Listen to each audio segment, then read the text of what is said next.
可我没想到，爱宝会带着她的新男朋友来我这儿。当我看到这个年轻的男人真真切切地站在我面前的时候，我突然感觉内心有一种莫名的失落感。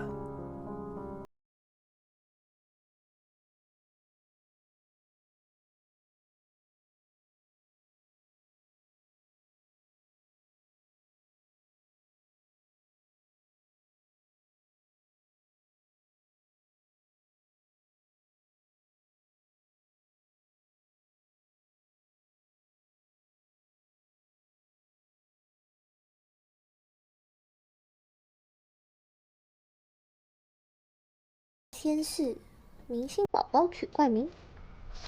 哎，爱宝，不觉得特别无聊吗？现在啊，有什么不好吗？